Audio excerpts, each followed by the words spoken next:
conversaba un día con su hermana Susan, a la que le explicaba que tenía sentimientos hacia su profesora del colegio y que estaba convencido de que la única manera de poder besarla era matarla antes.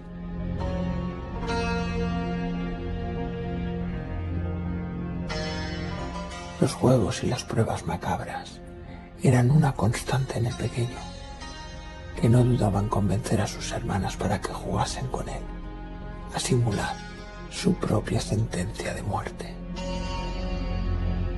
Le pedían que se sentase en una silla mientras fingían que al pequeño Ed le había llegado la hora de morir por medio de la silla eléctrica.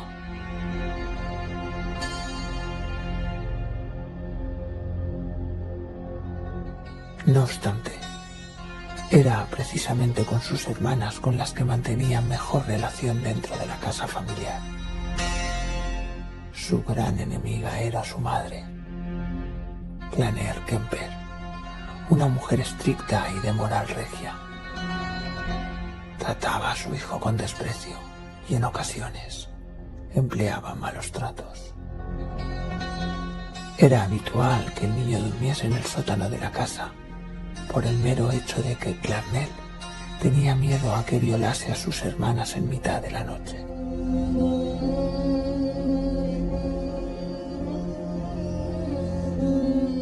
Edmund estaba lejos de ser un niño con dificultades a nivel de aprendizaje. Obsesionado con el actor de cine John Wayne, al que llegó a considerar su ídolo y el referente para intentar forjarse una carrera como agente de policía, el pequeño Ed resultó ser un genio encubierto. A través de una prueba escolar, descubrieron que detrás de la apariencia de un hombre de 2 metros y de aspecto tranquilo y pánfilo, se escondía un cociente intelectual de 145, muy por encima de la media.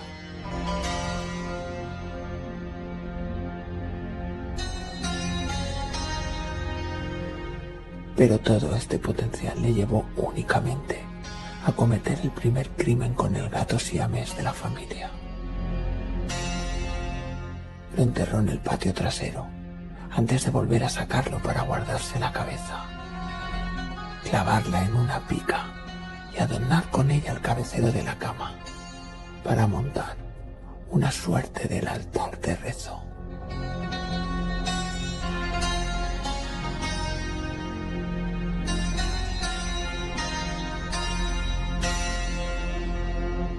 Años después, se conocería a Ed como a un asesino de autostopistas, pero antes decidió estrenarse con alguien mucho más cercano. Su padre, electricista de profesión, había abandonado el núcleo familiar para trasladarse a Los Ángeles, a donde llevó a su hijo a vivir un tiempo a su lado. Un periodo en el que Ed mejoró visiblemente su comportamiento, algo momentáneo, antes de que le enviasen de nuevo a otra casa, en esta ocasión a vivir con sus abuelos.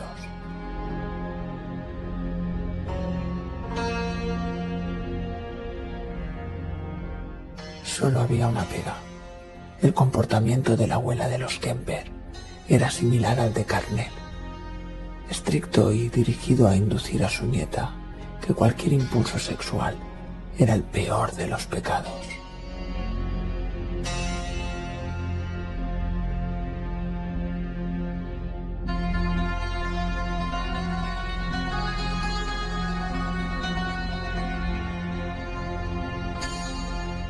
La toxicidad de la relación y la compleja relación que Ed establecía entre muerte y sexo le llevó a plantearse: ¿qué pasaría si matase a mi abuela?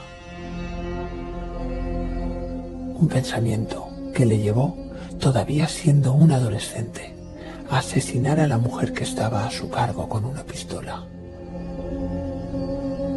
Cuando su abuelo llegó a casa y aparcó el coche, Edmund salió a su encuentro y le asesinó de la misma forma.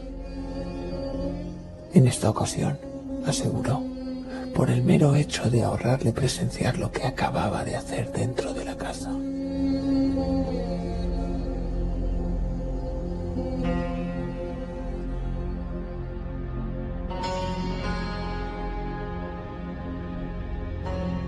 Los médicos y psiquiatras analizaron la mente de Edmund y le diagnosticaron esquizofrenia paranoide. Así, fue internado durante algunos años en el ala psiquiátrica del Hospital de Atascadero, en el estado de California.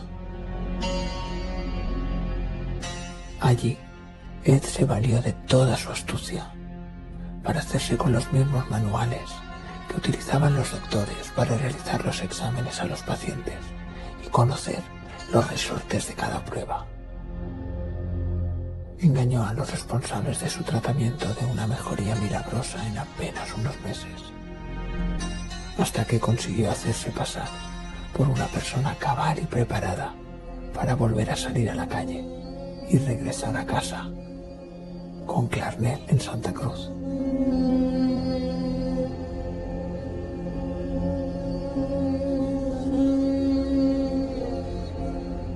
Por razones obvias, la relación del joven con su madre al volver a casa no era la mejor.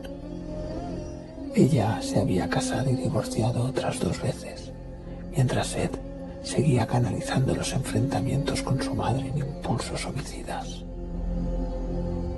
Las discusiones eran un constante.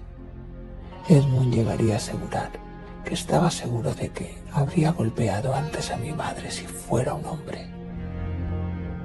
Pero en lugar de ello, el joven salía de cacería. Contaba con una pase para la Universidad de California, por lo que, sumado a su aspecto tranquilo y un look morder de bigote y pelo largo, se ganaba la confianza de las jóvenes, en una época en la que el autostop estaba más extendido que nunca.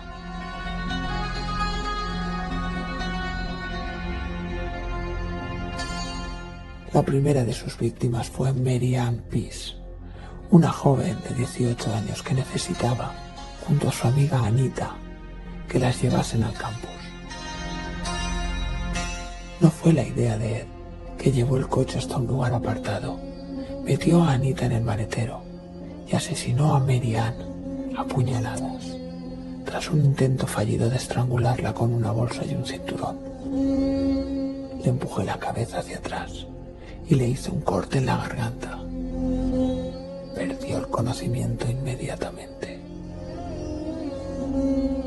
Violó los cadáveres de ambas jóvenes antes de desmembrarlos y deshacerse de ellos entre una montaña y el vertedero.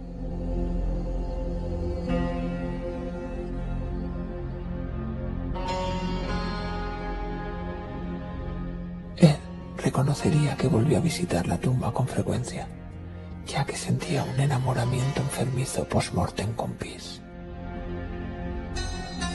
Una práctica que repetiría con Alice Liu, de 21 años, Rosalind Thorpe, de 23, y Cindy Scholl, de 19. Pero especialmente fue la muerte de Aiko Ku, de 15 años, de quien guardó su cabeza en el maletero del coche, el mismo día en el que tenía que comparecer ante el Tribunal de Examen Psiquiátrico de Atascadero, donde le confirmaron que estaba completamente rehabilitado y que debían de borrarse sus antecedentes.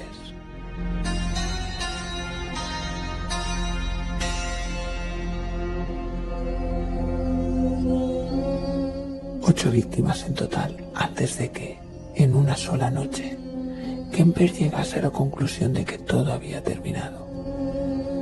Finalmente, se enfrentó a Clarnell.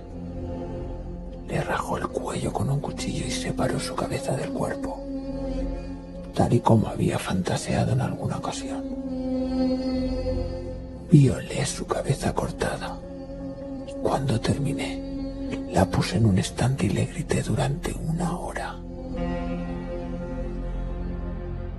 Además, Ed reconoció que se divertía lanzándole dardos al cráneo de su madre.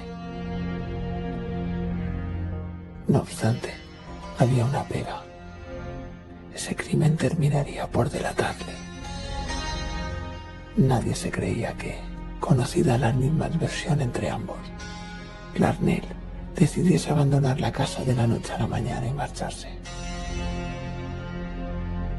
Por ello, Kemper ideó una coartada. Aprovechó que Sally Hallett, de 59 años y compañera de trabajo de su madre, pasaría aquella tarde por casa para interesarse por su amiga. Ed la esperó calmado y afable, hasta la acompañó al sofá, donde la emprendió a golpes, hasta que también acabó con su vida. No tardó en percatarse que ese segundo asesinato tampoco iba a salvarle de una detención más que segura. La muerte de Clarnell fue un punto y final que le drenó las ganas de seguir matando, por lo que terminó por entregarse.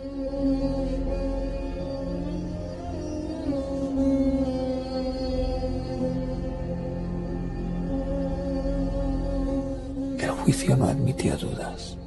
La propia defensa de Campbell admitió que no era seguro que Ed estuviese en la calle bajo ninguna circunstancia.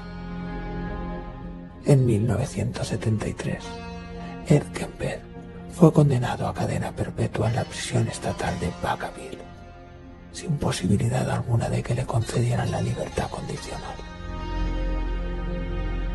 Peculiarmente, Kemper se ha convertido en una figura mediática dentro de la cárcel. El primero de los motivos es que ha llegado a ganar varios galardones por los miles de audiolibros a los que el asesino en serie ha puesto voz desde la cárcel.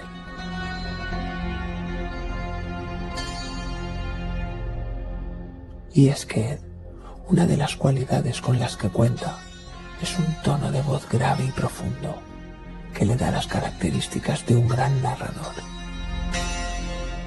Así, varias asociaciones de ancianos llegaron a reconocerle su labor al frente del proyecto de ceguera de los voluntarios de Vacaville.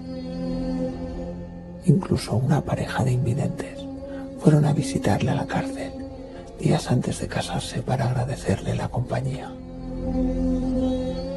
La otra de las razones es que la de Kemper es una entrevista más importante del criminólogo Robert Ressler y el agente del FBI John Douglas, recogida en el libro Mindhunter.